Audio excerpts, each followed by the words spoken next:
nombre es Francisca Tafur Colonio.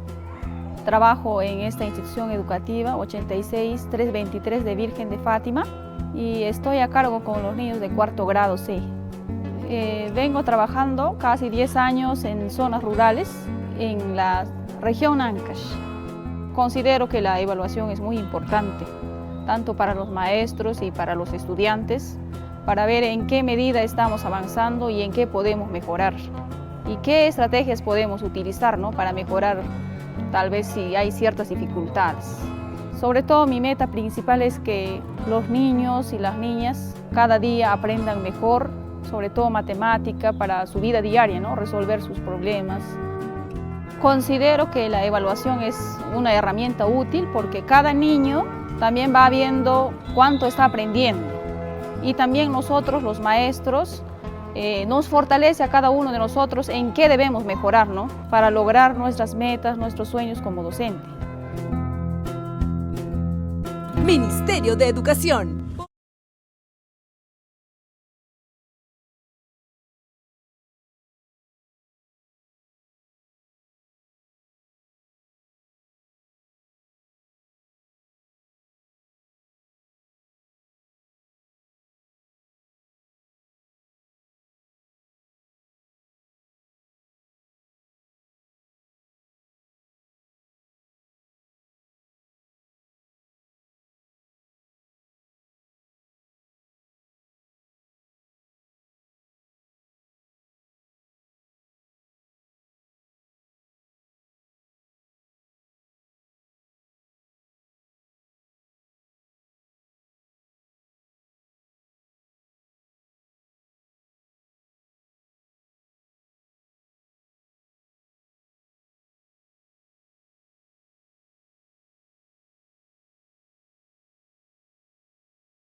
Específicamente a través de un análisis que se hizo a los estudiantes peruanos. Para poder conversar en este primer bloque que tenemos hoy en nuestro webinar, se encuentra con nosotros Natalia Gómez, quien es especialista de la UMC. Bienvenida, Natalia. Buenas tardes, Helen. Muchas gracias por la invitación. Gracias a ti por acompañarnos. Y mencionábamos al principio justamente que estos hallazgos surgen de las evaluaciones de logros de aprendizaje que se han implementado a los estudiantes a lo largo del tiempo, en diferentes años, porque las habilidades socioemocionales se han venido analizando desde años anteriores. ¿Qué se ha podido identificar? Y bueno, todos estos hallazgos son importantes poder evidenciarlos, pero antes de poder explicar un poco más sobre las evidencias, es importante que podamos comprender a qué nos referimos exactamente con estrés académico. Cuéntanos un poquito más, Natalia, cuál es la definición o a qué se refiere específicamente con este aspecto. Claro que sí, Helen. Cuando hablamos de estrés académico, nos vamos a referir a esta sensación de presión que experimentan nuestros estudiantes debido a demandas del entorno escolar. Es importante recordar que nuestros estudiantes en la secundaria van a enfrentar muchos desafíos, tanto individuales como el hacer nuevos amigos, enfrentarse a los cambios en el cuerpo, enfrentarse a los cambios de pasar de la primaria a la secundaria, como también desafíos académicos, por ejemplo, nuevos cursos, evaluaciones un poco más complejas, tareas un poco más elaboradas, que en conjunto pueden ser abrumadoras para los estudiantes y pueden generar esta sensación de presión. Por ejemplo, en mi caso, recuerdo sentir mucho estrés cuando tenía 3 exámenes en un mismo día, o por ejemplo, también sentir estrés cuando mis papás tenían muchas expectativas en que saque una única nota súper alta, ¿no? Entonces, podemos decir que el estrés académico se refiere a las diversas presiones que surgen debido a la carga excesiva de tareas, a las altas expectativas que tienen los papás para con sus hijos, o las autoexpectativas que incluso los propios estudiantes pueden tener para consigo mismos, entre otros factores, ¿no? Imaginemos, por ejemplo, algún estudiante que tiene que entregar alguna tarea o algún trabajo importante al día siguiente, pero también necesita estudiar para alguna evaluación súper difícil y al mismo tiempo tiene que prepararse para algún proyecto del día del logro o alguna práctica deportiva, por ejemplo. Esa acumulación de responsabilidades puede ser abrumador y causar estrés. Entonces, todo esto combinado crea un escenario donde nuestros estudiantes no solo sienten que tienen que cumplir con todas sus responsabilidades, sino que también temen fallar. Y aunque un poco de presión y estrés puede ser motivadora para que pueda funcionar como impulso para iniciar estas acciones o realizar sus tareas, cuando ya se vuelve excesiva o abrumadora, puede afectar su bienestar y por ende su rendimiento académico. Entonces, entender y reconocer el estrés académico como docentes es el primer paso y agradezco a quienes nos están acompañando para buscar maneras de ayudar a nuestros estudiantes a equilibrar sus responsabilidades y su salud emocional. Gracias, Natalia. Y justamente de acuerdo a lo que nos mencionas, ¿se ha podido identificar el impacto que tiene el estrés académico en el aprendizaje de los estudiantes? ¿Hay algún hallazgo que hayan podido identificar a partir de las evaluaciones? Sí, claro que sí, Helen. Por ejemplo, en la pantalla vamos a ir viendo algunas. Uno de los primeros impactos es que los estudiantes pueden tener dificultades de concentración. Ello debido a que el estrés genera un estado de alerta constante que dificulta que la atención se enfoque en alguna tarea en específica o en algún estudio en específico o lograr alguna evaluación, ¿no? Por ejemplo, un estudiante estresado puede tener problemas para prestar atención durante las clases, lo que afecta su capacidad para entender y retener los conceptos explicados por el docente. Otro de los impactos que puede haber es que puede disminuir la motivación de los estudiantes por aprender. Es un estrés, vivir en un estrés continuo puede hacer que nuestros estudiantes pierdan el interés y el entusiasmo por aprender. Ello se ve reflejado cuando los estudiantes, por ejemplo, sienten que no pueden cumplir con las expectativas que ellos mismos se han puesto o las expectativas que sus padres tienen sobre ellos, o que su esfuerzo de estar estudiando continuamente no se traduce en resultados positivos, ¿no? Un tercer impacto, por ejemplo, puede ser que pueda ocasionar problemas de memoria en los estudiantes. Eh, y ello debido a que, por ejemplo, los estudiantes pueden tener dificultades para recordar aquello que han aprendido, especialmente en situaciones de evaluación. Es por eso que podemos escuchar muchas veces en que los estudiantes mencionan haber estudiado un montón, pero que en las evaluaciones no les va tan bien, ¿no? Justamente por ese estrés que pueden estar teniendo justo en el momento de la evaluación. Y eso debido a que el estrés activa respuestas emocionales y físicas que limitan, perdón, el acceso a la información en ese momento, ¿no? Por ejemplo, estoy segura que cuando nosotros hemos sido estudiantes, cuando sentíamos mucho estrés en una evaluación, a pesar de haberlo estudiado, no lográbamos recordar algo que nosotros hayábamos aprendido en clase o mientras estudiábamos, ¿no? Por ejemplo. Entonces, en general, el estrés académico puede influir a obtener un bajo rendimiento académico, esta disminución para querer aprender o dificultades para concentrarnos, e incluso en casos más extremos, puede ocasionar que nuestros estudiantes empiecen a faltar a clases más seguidos, y en el último de los casos, incluso tener pensamientos de querer abandonar sus estudios. Gracias, Natalia. ¿Y qué razones han podido identificar por las que usualmente podría generarse este estrés académico en los estudiantes? Ujú.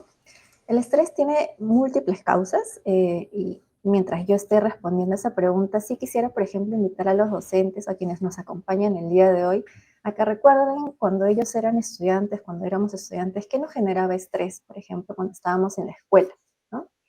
En nuestro caso, lo que hemos podido encontrar en los estudiantes de segundo y secundaria es que, por ejemplo, uno de los principales estresores son las altas autoexpectativas que tienen los estudiantes para consigo mismos, ¿no? Muchos estudiantes tienen estándares muy altos que ellos mismos se imponen, ¿no? Y aunque estas metas pueden ser positivas en cierta medida, puede generar también una gran presión cuando no se logran alcanzar esos objetivos, ya que sienten que están fracasando, lo cual impacta un poco en su confianza y aumenta su nivel de estrés, ¿no? Luego también incluso está la preocupación por obtener siempre buenas calificaciones. Eh, si bien es cierto en nuestra sociedad las notas suelen ser vistas como un reflejo principal de éxito académico, lo que hace que los estudiantes estén constantemente preocupados por mantener un buen promedio, ese miedo a fallar no solo afecta su desempeño, sino su bienestar emocional. Entonces es importante recordar como docentes a nuestros estudiantes que además de la nota también es importante valorar su proceso de aprendizaje, ¿no? Su proceso de aprendizaje que cada uno va teniendo y no solamente alcanzar alguna nota en específico. Alguna otra causa que hemos encontrado también en el ENLA 2023 es que existe mucha presión del entorno familiar, ¿no? Algunos estudiantes perciben que sus padres están muy enfocados en los resultados académicos y quizás no le están preguntando cómo les ha ido en la escuela, si es que tienen alguna otra actividad artística, deportiva, y solamente se están preocupando por alguna nota, ¿no? Y es entendible, ¿sí? Y aunque estas preocupaciones de los padres muchas veces nacen del cariño, ¿no? Y el deseo que sus hijos tengan un éxito, en ocasiones genera una carga emocional muy difícil de manejar para nuestros estudiantes. Eh, por ejemplo, otro factor que hemos encontrado es la sobrecarga de trabajo escolar, donde muchos estudiantes nos han reportado que se sienten muy abrumados por la cantidad de tareas, proyectos y exámenes que deben realizar en un tiempo muy limitado, ¿no? Y una de las últimas causas que hemos encontrado es el desánimo y la desesperanza que tienen los estudiantes, ¿no? Algunos estudiantes sienten que por más que se esfuercen, por más que están practicando matemática, comunicación o alguna materia que ellos encuentran retadores, no logran alcanzar las metas que ellos mismos o su entorno les ha puesto. Entonces, recordando nuevamente lo que hemos encontrado el año pasado en el ENLA 2023, es que hemos hallado que 6 de cada 10 estudiantes señalan sentir estrés por sacar mala nota, tener miedo de decepcionar a sus padres por un bajo rendimiento escolar y considerar que las calificaciones que ellos están sacando son muy determinantes para su futuro. Y por el contrario, sí hemos encontrado una menor proporción de estudiantes que reporta percibir el estrés debido a la carga de trabajo escolar en una menor proporción, ¿no? Ahora, es importante justamente poder mirar estos hallazgos para también reflexionar, ¿no? ¿Qué situaciones podrían estar presentándose que tal vez están desencadenando en este estrés y que, bueno, a largo plazo, como lo mencionaste, tiene cierto impacto también en el rendimiento, en los aprendizajes, incluso en poder lograr satisfactoriamente ciertos aprendizajes por la presión que pueda sentir el estudiante, ya sea, como decías tú, por expectativas que pueda tener el mismo estudiante, como también por otros factores externos. Entonces, esto sirve también para que toda la comunidad educativa que está conectada con nosotros pueda comprender un poco las razones del estrés académico que podría evidenciarse y que además lo han analizado a través de estos cuestionarios que se aplican a los estudiantes. Pero hay otra variable y hablábamos de la habilidad socioemocional de toma de decisiones. Nos hemos enfocado en poder definir, entender qué es el estrés académico, pero ¿qué es la toma de decisiones? ¿A qué se refiere exactamente? Sí, claro, gracias, Helen. La toma de decisiones va a consistir en la capacidad de emplear estrategia para elegir la mejor alternativa considerando las consecuencias. Esta habilidad socioemocional va a tener dos tipos de estilo que nosotros hemos hallado. Un primer estilo enfocado o llamado estilo vigilante, que implica tomar decisiones teniendo en claro algunos objetivos por alcanzar, analizar y evaluar diversas alternativas, realizar una búsqueda de información relevante, planificar acciones, ¿no? Versus otro estilo de toma de decisiones que van a ir un poco más orientados a ser más impulsivos, a ser poco planificados, representan tendencias un poco más evitativas en el momento de tomar decisiones, ¿no? Implica tomar decisiones quizás un poco más apresuradas, un poco más impulsivas, o incluso hay una gran predisposición a postergar, por ejemplo, la toma de una decisión o delegar la responsabilidad a alguna otra persona, ¿no? Tomando en cuenta lo señalado, nosotros hemos visto que el estilo vigilante es el estilo de toma de decisión que representa de manera más óptima y adaptativa para tomar una decisión para nuestros estudiantes. Así es, y es importante que puedan identificar estos diferentes estilos que estos parten incluso del análisis que se ha hecho a través de los cuestionarios a los estudiantes y el poder caracterizar un poco cuál es el estilo de toma de decisiones que podría surgir. Y partiendo de estas dos definiciones del estrés académico y ahora conociendo exactamente a qué se refiere esta habilidad socioemocional, ¿existe alguna relación? ¿Han podido identificar alguna evidencia que relacione el estrés académico y la capacidad de toma de decisiones en los estudiantes? Sí, claro que sí, Helen, gracias por la pregunta. De hecho, en el ENLA 2023, el año pasado, hemos encontrado relación entre ambas variables, la relación que tiene el estrés académico puede ser más difícil, por ejemplo, pensar con calma y elegir la mejor opción al momento de tomar una decisión, ¿no? Por ejemplo, pensemos en algún estudiante que tiene que decidir entre estudiar para alguna prueba o hacer algún proyecto, pero se siente muy abrumado. Es probable que no sepa por dónde empezar, o que tome una decisión muy apresurada, o incluso tomar la decisión de dejar todo para el último día, que muchas veces pasa, ¿no? Entonces, a veces cuando uno está estresado es común que se tomen decisiones pensando más en evitar problemas o salir rápido de la situación en vez de buscar la mejor alternativa o buscar mucha más información. En el estudio que nosotros hemos realizado el año pasado, en el ENLA 2023, se encontró que los niveles elevados de estrés académico, todos estos que hemos ido mencionando como las autoexpectativas, las expectativas de los papás, la preocupación por las notas, ¿no? La carga de trabajo escolar, sí se asocian con una mayor tendencia a adoptar estilos de toma de decisión más impulsivos y poco planificados. Entonces, invito a toda la comunidad educativa que nos acompaña aquí a estar justamente atento a estas causas, factores que van generando estrés en nuestros estudiantes, ya que ellos sí tienen impacto, como hemos visto, tanto en los aprendizajes como también en la toma de decisiones.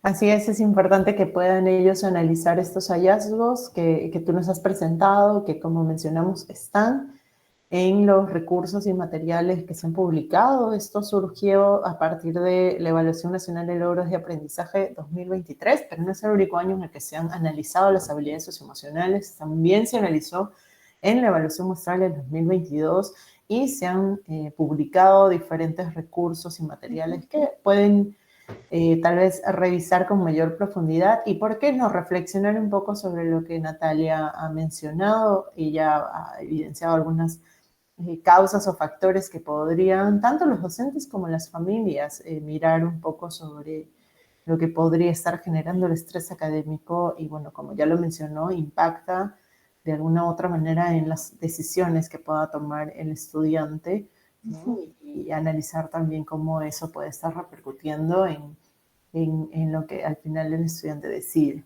En este primer bloque hemos estado con Natalia, especialista de la UMC, quien nos ha explicado un poco sobre el estrés académico y la toma de decisiones, la relación que se ha podido identificar a partir de la ENLA 2023 y algunos hallazgos que podrían serles de utilidad para también mejorar los aprendizajes de los estudiantes, no solamente pensando en la parte, digamos, pedagógica, sino también en la parte socioemocional. En nuestro siguiente bloque vamos a seguir conociendo más sobre este tema, pero antes de ir con nuestra siguiente especialista, vamos a ver un breve video.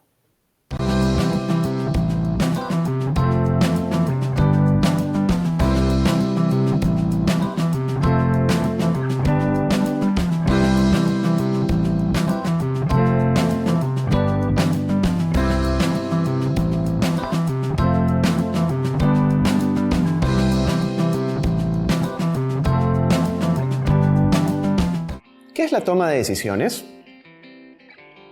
Es la capacidad de seguir una secuencia de pasos que ayudan a elegir razonadamente la forma de lograr un objetivo. Para una mejor comprensión de esta habilidad socioemocional, observemos cómo algunos estudiantes toman decisiones cuando realizan un trabajo grupal. ¿Cómo presentamos el trabajo? ¿Qué les parece si hacemos una lista de actividades? Tenemos 30 minutos. Ya. Cada uno propone su idea y juntos elegimos las mejores. ¿Para qué una lista? Hagamos lo primero que se nos ocurra. ¿En qué se diferencian estas decisiones? Revisemos los procesos que han planteado los estudiantes.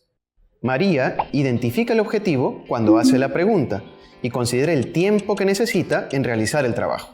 Ella organiza una secuencia de acciones, propone ideas, plantea alternativas con la lista de actividades y finalmente evalúa al elegir las mejores.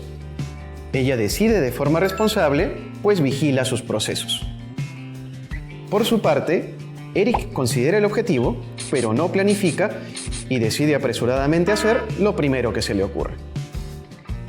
Siguiendo con el mismo ejemplo, ¿de qué otra manera los estudiantes pueden tomar decisiones?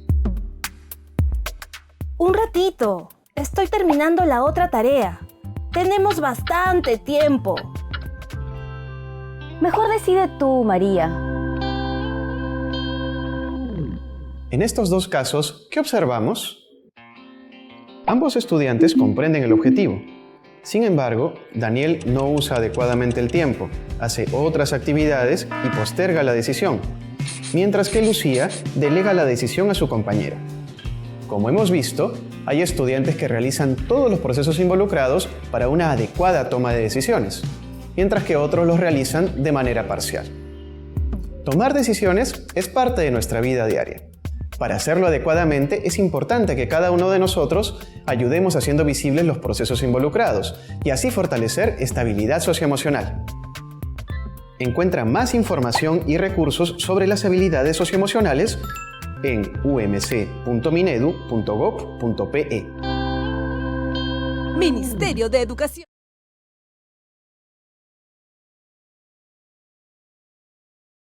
En nuestro webinar UMC Evaluar para Mejorar, hoy hemos estado conociendo la relación que existe entre el estrés académico y cómo este podría influir en la toma de decisiones. Natalia, quien nos acompañó en el primer bloque, nos compartió algunos de los hallazgos en torno a estos dos aspectos, a esta habilidad socioemocional que se ha venido analizando a lo largo del tiempo en diferentes evaluaciones y, bueno, presentó algunos hallazgos a partir de la ENLA 2023.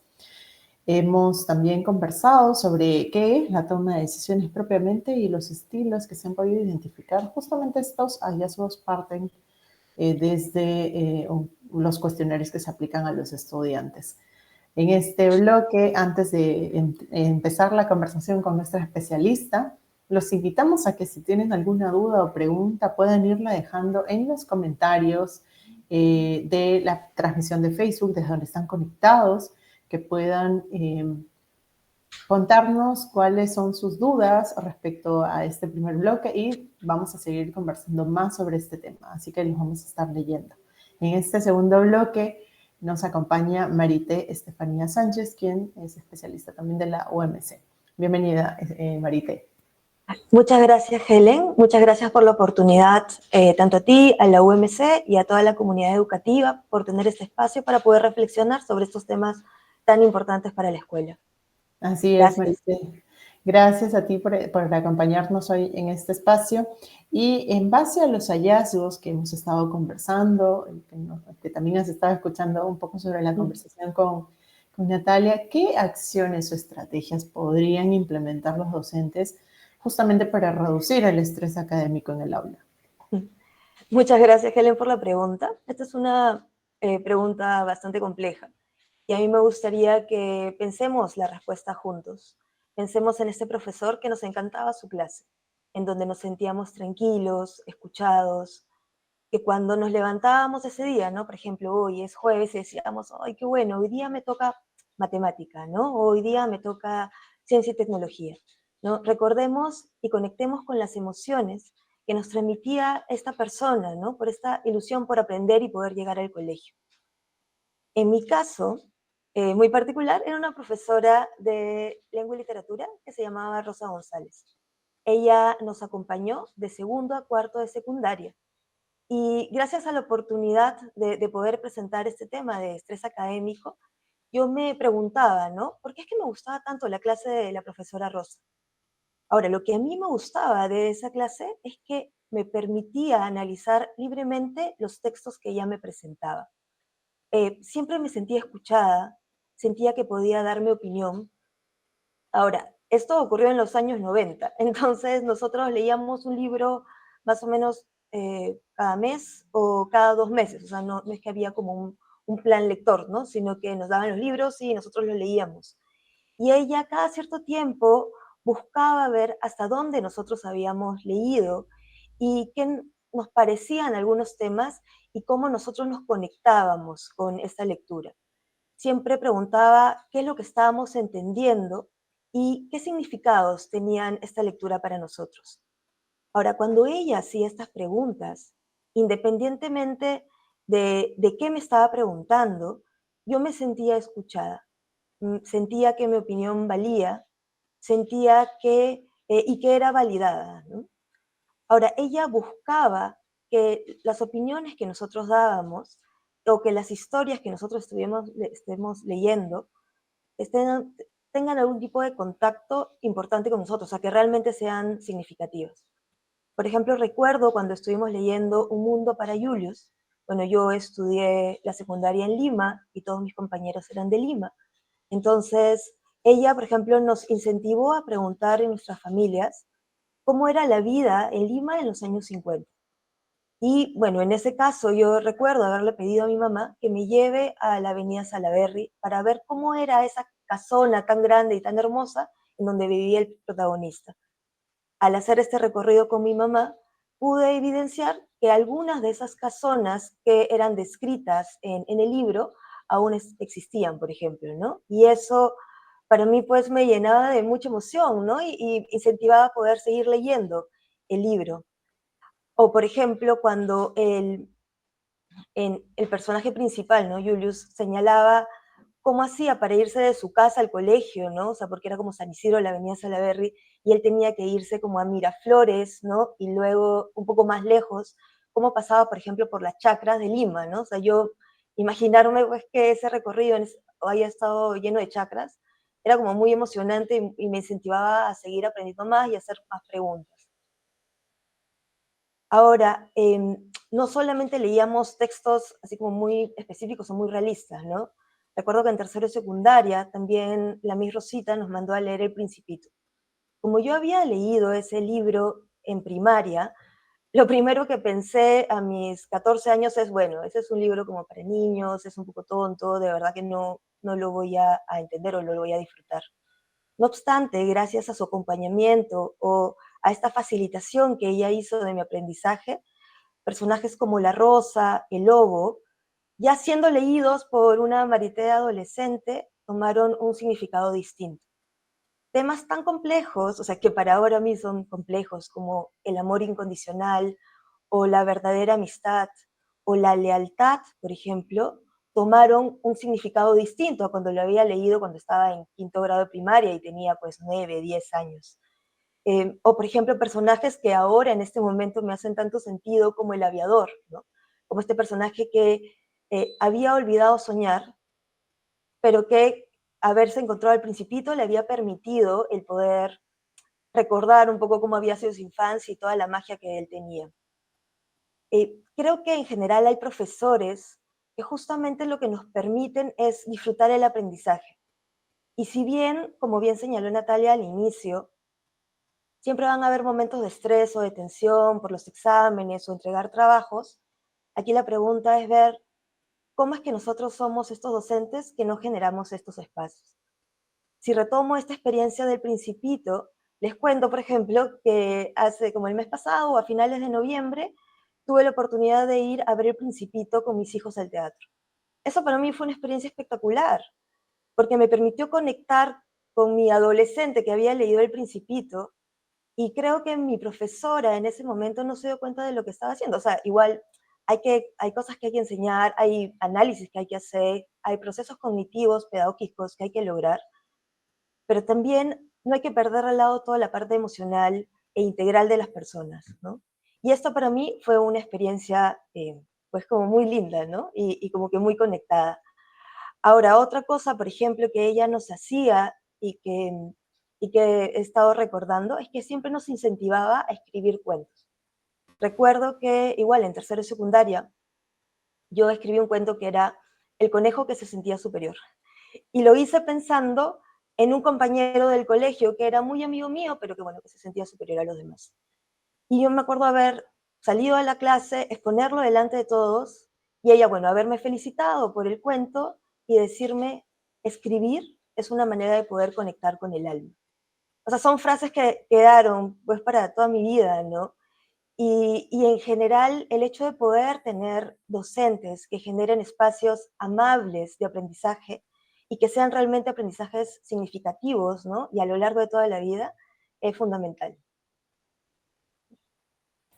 Así es, y es importante que puedan los docentes, justamente en esta anécdota que nos compartías, Marité, el encontrar también estos, digamos, rasgos, características e incluso acciones que, por ejemplo, hacía la profesora que nos cuentas, que también podría servirles a ellos para replicar o incluso para ver qué otras acciones podrían plantear que reduzcan el estrés en los estudiantes. De alguna manera esto puede ayudarlos también a que puedan tomar decisiones adecuadas, de repente con mayor reflexión, ¿no? Y estos espacios, como tú mencionabas, el poder expresarse con libertad, sin sentirse criticados, el poder reflexionar, incluso dar esta apertura, como lo hacía tu profesora, permite, es un ejemplo de lo que un docente también podría hacer, ¿no? Y bueno, es importante que puedan identificar algunas de estas acciones. ¿Y cómo podrían los docentes lograr ser como esta docente que nos cuentas? De repente hay algunos espacios que podrían generar, tal vez nos puedes compartir algunas acciones que podrían los docentes enfatizar para poder tener un resultado similar.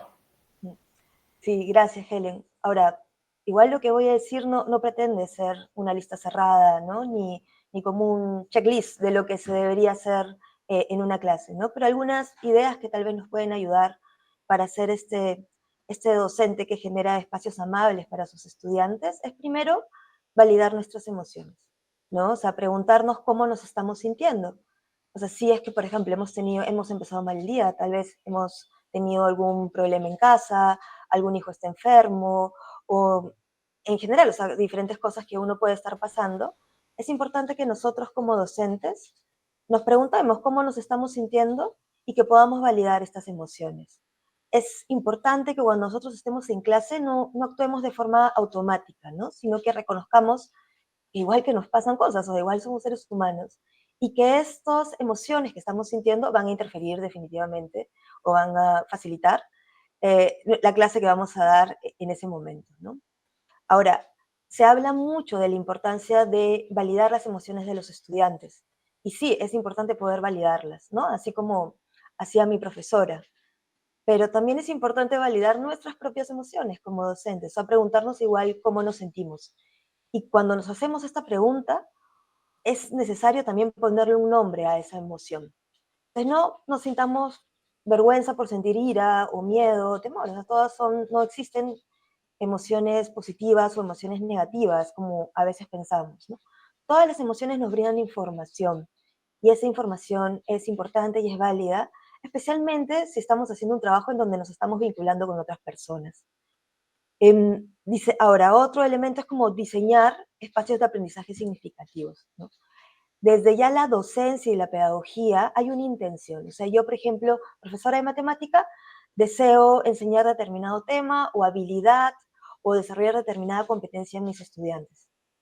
Aquí es tener presente el tema que deseo desarrollar, pero también darle un lugar a las emociones de los estudiantes y de cómo se pueden sentir, ¿no? Como docentes sabemos que hay ciertos temas que son un poco más difíciles o más pesados o más, por ejemplo, en el caso de las matemáticas, ¿no? Hay temas que son más abstractos y que son bastante más complejos de que nuestros estudiantes los aprendan con facilidad. Como nosotros ya sabemos eso, lo identificamos y reconocemos un poco la diversidad de nuestros estudiantes, podemos adaptar estrategias pedagógicas tomando en cuenta estas emociones. Otro elemento que puede ser importante a tomar en cuenta es, bueno, motivar la comunicación empática y asertiva, ¿no? Generar estos espacios de confianza en donde los chicos puedan conversar con nosotros y poder plantear cuáles son sus dudas, sus preguntas, ¿no? Que no sientan miedo a, a preguntarnos, ¿no? Lo que consideren, lo que tengan algún tipo de duda. Ahora, todo esto debe estar en el marco también de tener normas de convivencia claras, ¿no? Porque claro, uno como docente puede sentir, bueno, pero si yo dejo que hablen libremente, ¿no? Y que expresen sus emociones, definitivamente pues el aula y la clase se va a ir de las manos. Yo sé que suena como muy fácil si lo digo, pero y cuando estás en la clase es muy complicado. Pero sí, teniendo normas de convivencia claras, al menos nos facilitamos nosotros nuestro trabajo. Porque si alguien pasa los límites que nosotros hemos establecido, es más fácil poder como remediar, ¿no? Y poder reaccionar ante, por ejemplo, ¿no? O sea, por más que tú te sientas mal, por más que tú tienes ira o miedo o vergüenza, hay ciertas conductas que no están permitidas. Entonces, las normas o sea, no porque tú te sientas de una manera, es que eso te habilita a actuar de forma violenta con los otros, ¿no? Tanto con tus compañeros o con el docente, ¿no? O eso te permite a ti, pues, no, no generar espacios tranquilos en donde se pueda realizar la clase, ¿no? Si nosotros tenemos las normas de convivencia claras desde un inicio y tenemos claro, y cada estudiante tiene claro cuáles son las expectativas de su conducta, eso nos podría facilitar un poco el camino para tener un espacio saludable de aprendizaje, pero que a la vez se logren los aprendizajes educativos trazados. Así es, Marité, y es importante que puedan, como decías, tratar de llegar a este equilibrio, ¿no? Tener un espacio abierto, pero además donde puedan también tener reglas, normas de convivencia entre los estudiantes, de interacción, ¿no? Pero donde puedan también sentir la apertura de poder expresarse y compartir cómo se sienten respecto a, no solamente a nivel emocional, sino sobre las propias tareas o actividades pedagógicas que se van desarrollando.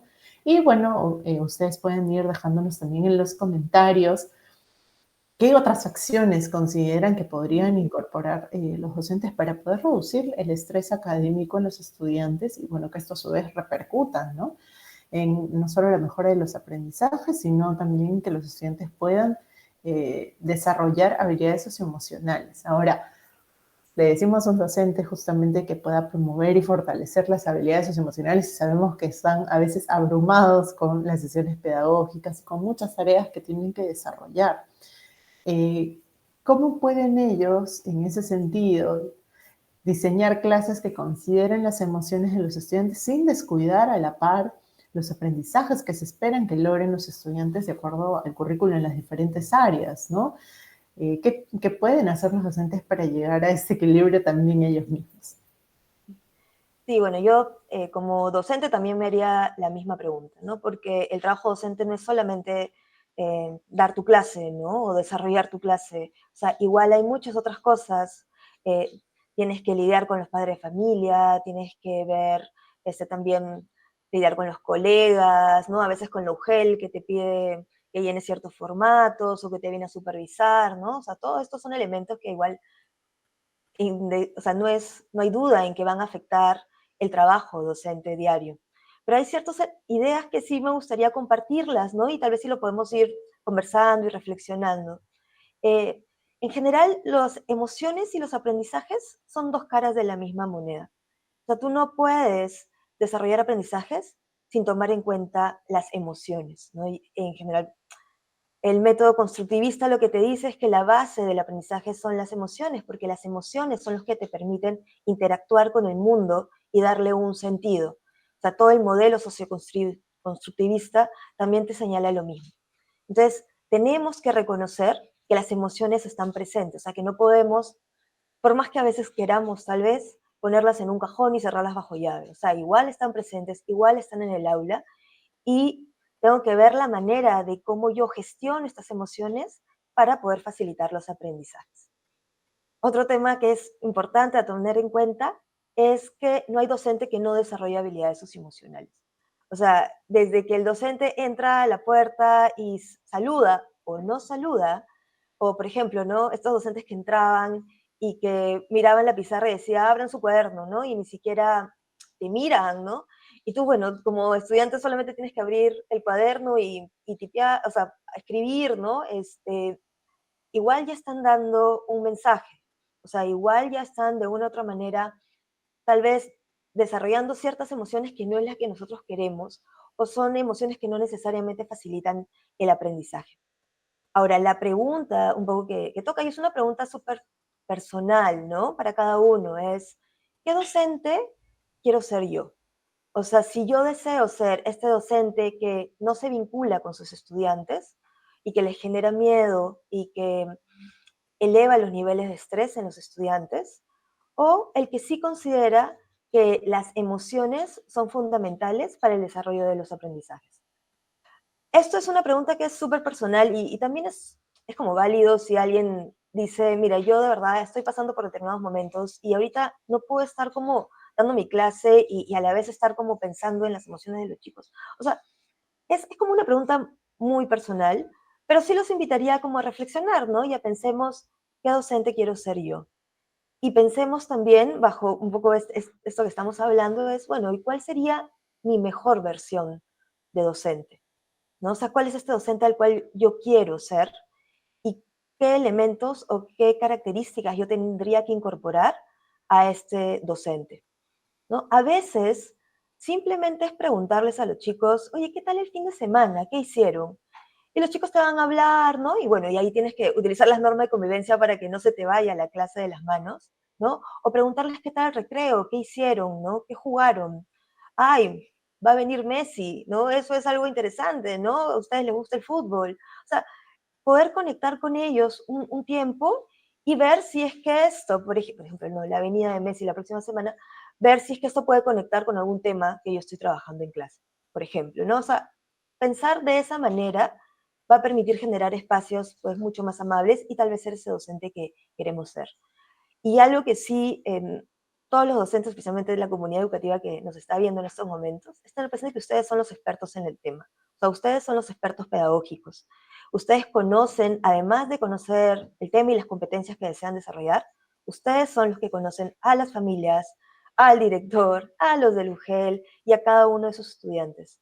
Y ustedes son los expertos de su aula, ¿no? Lo que estamos hablando acá es como tal vez incorporar algunas herramientas o algunas estrategias para justamente disminuir el estrés en los estudiantes para lograr los aprendizajes. Así es, Marité.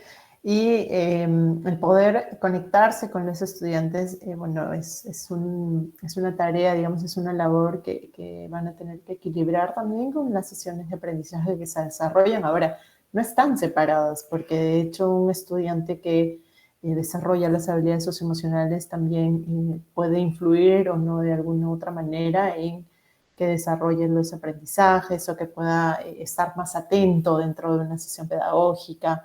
Entonces, digamos que hay que evaluar y medir los aprendizajes, pero también identificar qué habilidades socioemocionales son importantes, el poder fortalecer en el aula con los estudiantes.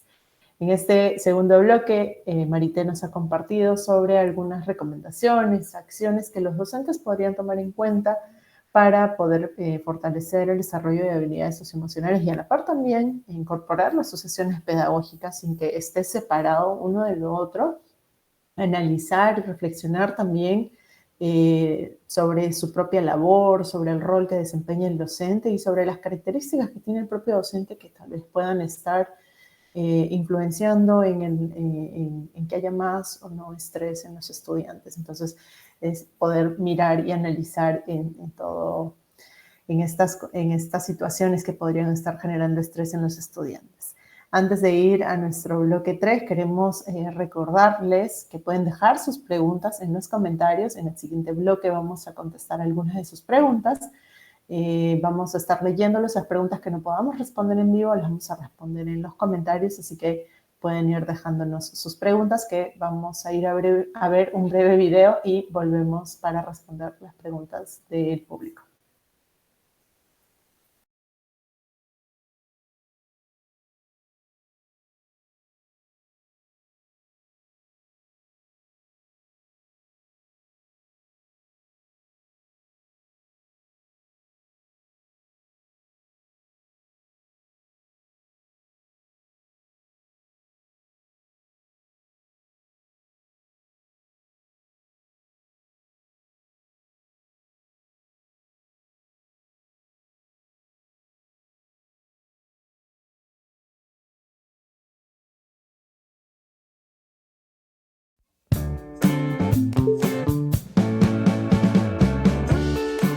¿Sabías que el Perú participó por primera vez en el Programa para la Evaluación Internacional de los Estudiantes, PISA, en el año 2000?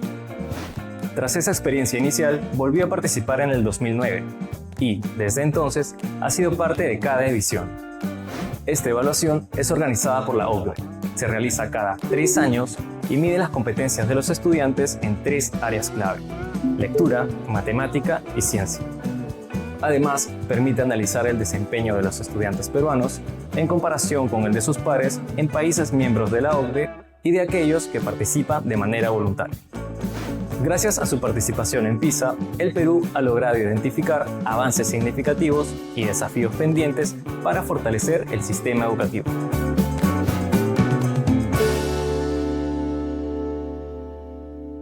Ministerio de Educación. Ponle punche y ganamos todo.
Un cronograma de estudio de acorde a sus necesidades y a sus aprendizajes, ponerse fechas claves.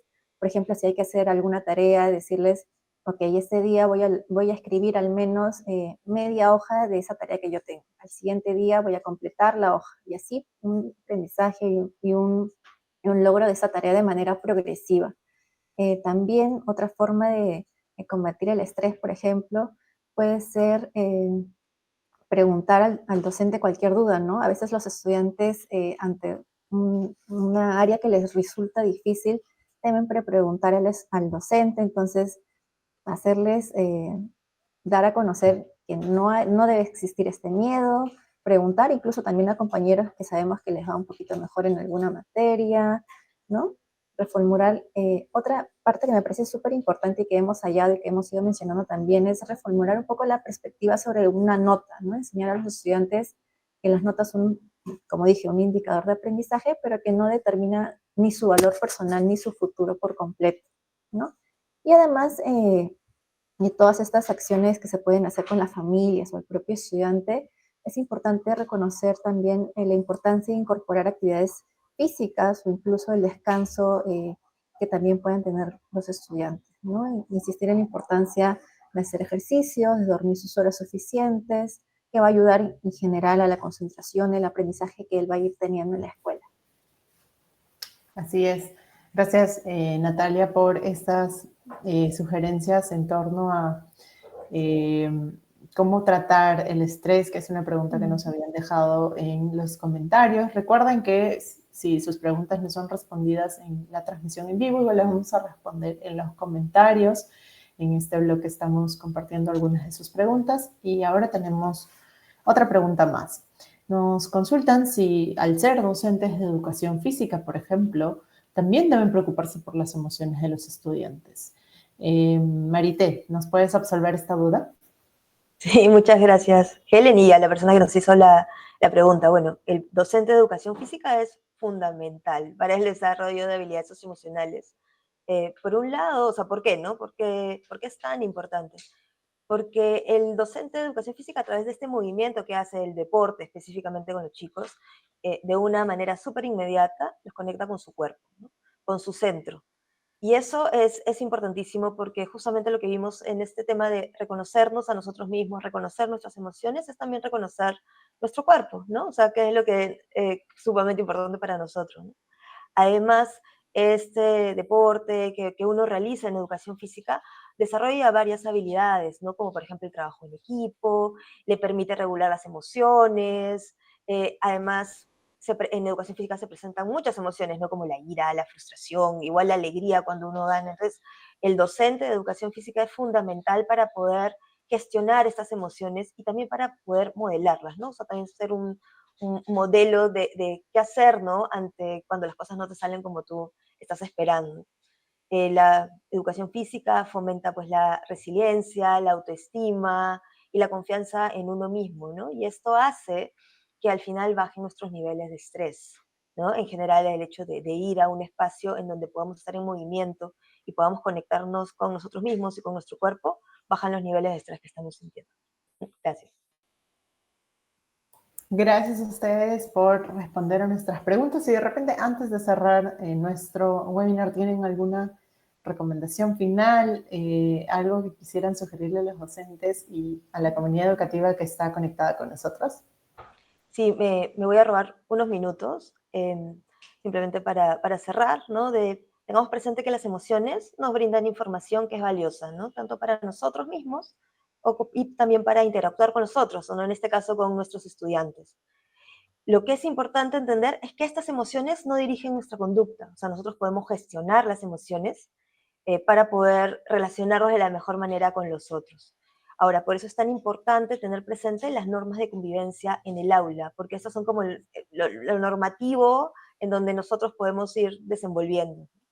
Ahora, tomémonos un tiempo para poder nombrar correctamente nuestras emociones, ¿no? Y aprender de ellas, ¿no? En vez de estarla, como les había dicho, ¿no? Como poniéndolas en un cajón, ¿no? O a veces como que las metemos debajo de la alfombra, ¿no? Porque a veces son muy fuertes, ¿no? Y no queremos, pues, sentirlas o verlas. La escuela es un espacio privilegiado como para poder gestionar nuestras emociones, como para poder verlas, como para poder validarlas. En esta sinergia que justamente mencionaba una de las personas que nos está escuchando, viendo, ¿no? Sí, la sinergia es fundamental, ¿no? Y se genera entre la relación, este vínculo que se establece entre toda la comunidad educativa, ¿no? Pero principalmente entre el docente y sus estudiantes. Ahora, aprovechemos este 2025, porque la norma del buen inicio del año escolar tiene como uno de esos elementos fundamentales el desarrollo de habilidades socioemocionales. Y además estamos trabajando desde el Ministerio de Educación en esfuerzos articulados con las diferentes direcciones para poder llegar con un solo mensaje a la escuela para el desarrollo de estas habilidades socioemocionales. Ahora, yo sí les pediría que no lo hagan, no lo tengan presente solamente por lo que dice la norma, ¿no? O por el que el del UGEL me pide que haga, ¿no? Sino que los invitaría a que se conecten con esta vocación docente, ¿no? Con esto que les hizo elegir la educación, a todos los que estamos trabajando en estos momentos en educación, y nos conectemos con eso, ¿no? Con esta vocación que está mucho más en desarrollar personas de manera integral y además con el logro de los aprendizajes. Gracias. Así es, gracias Marité y Natalia por acompañarnos hoy en nuestro webinar. Hemos estado conversando en estos bloques sobre los hallazgos que se han identificado respecto a la toma de decisiones y cómo el estrés académico puede influir también en la toma de decisiones. Sabemos que ha habido bastante información valiosa para los docentes. Los invitamos a que puedan revisar con mucho más detalle y a profundidad nuestro Zoom educativo, donde está publicado los hallazgos que han mencionado hoy nuestros especialistas, pero además también pueden encontrar más recursos y la presentación, por ejemplo, de habilidades socioemocionales que se dio en la INLA 2023 o incluso en evaluaciones anteriores en la página web de la UMC, umc.minedu.gov. Ahí también van a poder encontrar, .gov.pe, perdón, van a poder encontrar además estos Zooms educativos, el que les menciono hoy, pero además todos los Zooms educativos que se han desarrollado en este año como en los años anteriores. Gracias por acompañarnos hoy y los invitamos a que se conecten con nosotros el siguiente jueves porque vamos a seguir analizando las evaluaciones en logros de aprendizaje, sus hallazgos y sugerencias pedagógicas. Nos vemos hasta la próxima. Gracias. Muchas gracias.